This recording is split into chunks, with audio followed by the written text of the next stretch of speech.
श्री रामकृष्ण लीला प्रसंग स्वामी शारदानंद जी द्वारा लिखित पाठ संख्या 49 व्याकुलता और प्रथम दर्शन। श्री रामकृष्ण देव की उस समय की पूजन पद्धति। हम यह कह चुके हैं कि अग्रज के देहांत के बाद श्री जगदम्बा के पूजन में श्री रामकृष्ण देव ने विशेष रूप से अपना मन संयोग किया था तथा उनके दर्शन प्राप्त करने के निमित्त जो भी कुछ उन्हें अनुकूल प्रतीत होता था, पूर्ण विश्वास के साथ व्यग्र हो उसी का वे अनुष्ठान करते थे। उनके श्रीमुख से हमने सुना है कि उस समय विधिवत पूजन करने के उपरांत प्रतिदिन श्री राम प्रसाद आदि सिद्ध भक्तों के पदों को गाकर देवी को सुनाना उनकी दृष्टि में पूजन का एक अंग बन चुका था। चित्त के गंभीर उच्छ्वास पूर्ण उन गीतों को गाते हुए उनका हृदय उत्साह से भर जाता था। वे सोचते थे कि राम प्रसाद आदि भक्तों को माँ का दर्शन प्राप्त हुआ था, तब तो जगत जननी का दर्शन अवश्य मिलता है, तो फिर मुझे उनका दर्शन क्यों नहीं मिलेगा। व्याकुल हृदय से वे कहने लगते, माँ तूने राम प्रसाद को दर्शन दिया है तो मुझे क्यों न दर्शन दोगी। मैं धन जन भोग सुख कुछ भी नहीं चाहता हूँ, मुझे दर्शन दे। इस प्रकार प्रार्थना करते हुए नेत्र जल से उनका वक्षस्थल प्लावित हो जाता था तथा उनके हृदय का बोझ कुछ हल्का होने पर विश्वास की मुग्ध प्रेरणा से कुछ स्वस्थ हो पुनः गीत गाकर देवी को प्रसन्न करने के लिए वे सचेष्ट हो जाते थे। इस प्रकार पूजन ध्यान तथा भजन में दिन बीतने लगे तथा श्री राम कृष्ण देव के मन की अनुरक्ति एवं व्याकुलता दिनों दिन बढ़ने लगी। तब से देवी की सेवा पूजा में भी उनको पहले की अपेक्षा अधिक समय लगने लगा। पूजन करने के निमित्त बैठकर विधि के अनुसार अपने मस्तक पर एक फूल रखकर ही कभी कभी वे 2 घंटे तक स्थाणु की तरह निश्चल रूप से ध्यान मग्न रहने लगे। अन्नादि का भोग लगाकर माँ भोजन कर रही हैं, इसी चिंतन में उनका पर्याप्त समय व्यतीत होने लगा। प्रातःकाल अपने हाथ से पुष्प चयन करने के पश्चात माला बनाकर देवी के श्रृंगार करने में उनका बहुत समय बीतने लगा अथवा अनुराग पूर्ण हृदय से दीर्घ समय तक वे संध्या आरती ही करते रहे। पुनः अपराह्न के समय देवी के समक्ष यदि वे गाने बैठते तो उस समय वे इस प्रकार तन्मय तथा भाव विह्वल होने लगे कि बारंबार उनसे यह कहे जाने पर कि आरती का समय बीता जा रहा है, उनके द्वारा ठीक समय पर आरती कराना संभव न हो सका। इसी तरह कुछ काल तक पूजन आदि कार्य संपन्न होते रहे। उस समय श्री रामकृष्ण देव के पूजन आदि कार्यों के संबंध में मथुर बाबू आदि व्यक्तियों की धारणा इस प्रकार की निष्ठा भक्ति तथा व्याकुलता को देखकर मंदिर के लोगों की दृष्टि श्री रामकृष्ण देव की ओर विशेष रूप से आकृष्ट हुई थी और यह बात सहज ही में अनुभव की जा सकती है। साधारणतया लोग जिस प्रकार रहते हैं वैसे न रहकर नवीन रूप से किसी को रहते या कुछ करते हुए देखकर साधारण लोग सर्वप्रथम कुछ हंसी मजाक किया करते हैं, किंतु ज्यों-ज्यों दिन बीतते जाते हैं और वह व्यक्ति दृढ़ता के साथ अपने मार्ग में जितना ही अग्रसर होता है, लोगों की भावना भी तदनुरूप परिवर्तित होकर श्रद्धा का रूप धारण कर लेती है। श्री रामकृष्ण देव के संबंध में भी ठीक ऐसा ही हुआ था। कुछ दिन इस प्रकार पूजन करते हुए अधिकांश लोगों के वे परिहास के पात्र बने, किंतु उसके कुछ दिन बाद लोग उन पर श्रद्धा करने लगे। सुना जाता है कि श्री रामकृष्ण देव के पूजनादि को देखकर संतुष्ट हो मथुर बाबू ने रानी रासमणी से कहा था, हमें अद्भुत पुजारी मिला है, देवी संभवतः शीघ्र ही जागृत हो उठेंगी। किंतु लोगों के इस प्रकार मंतव्य से श्री रामकृष्ण देव अपने मार्ग से कभी भी विचलित नहीं हुए। समुद्रगामिनी नदी की भांति तभी से उनका मन सतत एवं समान रूप से श्री जगन्माता के श्री चरणों की ओर तीव्र गति से अग्रसर होने लगा।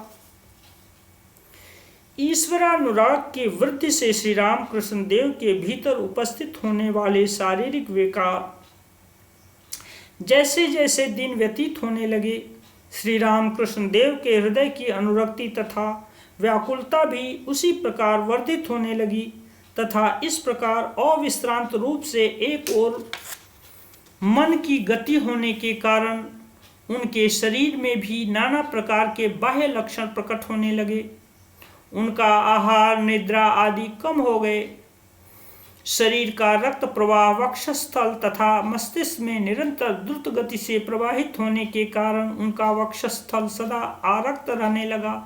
उनकी आंखें बीच बीच में अश्रुसिक्त होने लगीं तथा भगवत दर्शन के निमित्त अत्यंत व्याकुलता जनित, क्या करूं, कैसे दर्शन प्राप्त हो, इस प्रकार की चिंता निरंतर उनके भीतर विद्यमान रहने लगी।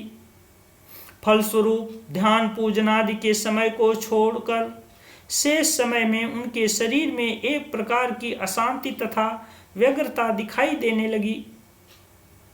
हमने उनके श्रीमुख से सुना है कि उस समय एक दिन वे श्री जगदम्बा को गाना सुना रहे थे एवं उनके दर्शनार्थ अत्यंत व्याकुल हो प्रार्थना तथा रुदन करते हुए कह रहे थे, माँ, मैं जो इतना पुकार रहा हूँ, क्या तू उसका कुछ भी नहीं सुन पा रही है? राम प्रसाद को तूने दर्शन दिया है, मुझे क्या तू दर्शन न देगी? वे कहते थे। श्री जगदम्बा के प्रथम दर्शन लाभ का विवरण तथा श्री रामकृष्ण देव की तत्कालीन व्याकुलता।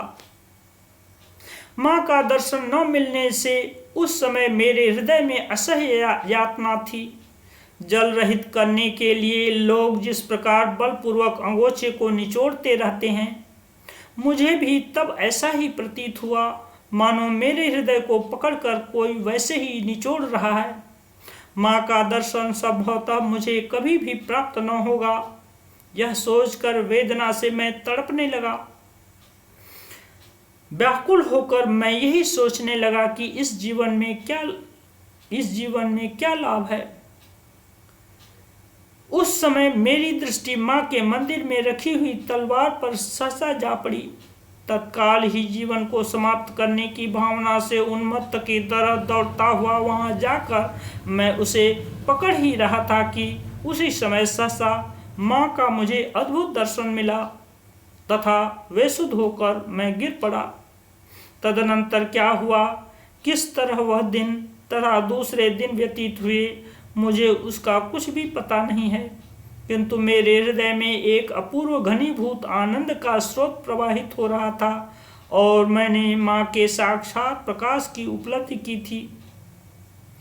उपरोक्त अद्भुत दर्शन के बारे में श्री रामकृष्ण देव ने दूसरे एक दिन हमसे विस्तार पूर्वक वर्णन करते हुए कहा था, घर द्वार मंदिर ये सब कुछ न जाने कहाँ विलुप्त हो गए, मानो कहीं कुछ भी नहीं था। मुझे एक अनंत असीम चेतन ज्योतिष समुद्र दिखाई देने लगा। जिधर जहां तक मैं देख रहा था उधर ही चारों ओर से गरजती हुई उसकी उज्जवल तरंगें मुझे ग्रस्त करने के निमित्त अत्यंत तीव्र वेग से बढ़ी आ रही थीं। देखते देखते वे मेरे ऊपर आ गिरी तथा पता नहीं मुझे कहाँ एकदम डुबो दिया। हाँफता तथा डुबकियां लगाता हुआ अचेत होकर मैं गिर पड़ा। इस प्रकार प्रथम दर्शन के समय चेतन ज्योतिष समुद्र के दर्शन लाभ की बात उन्होंने हमसे कही थी, किंतु चैतन्य घन वराभयकरा जगदम्बा की मूर्ति, उस ज्योतिष समुद्र के अंदर मूर्ति का दर्शन भी क्या उनको उस समय प्राप्त हुआ था? हमें ऐसा प्रतीत होता है कि अवश्य प्राप्त हुआ होगा, क्योंकि हमने सुना है कि प्रथम दर्शन के समय जब उन्हें सामान्य चेतना हुई थी तभी कातर कंठ से उन्होंने माँ माँ शब्द का उच्चारण किया था।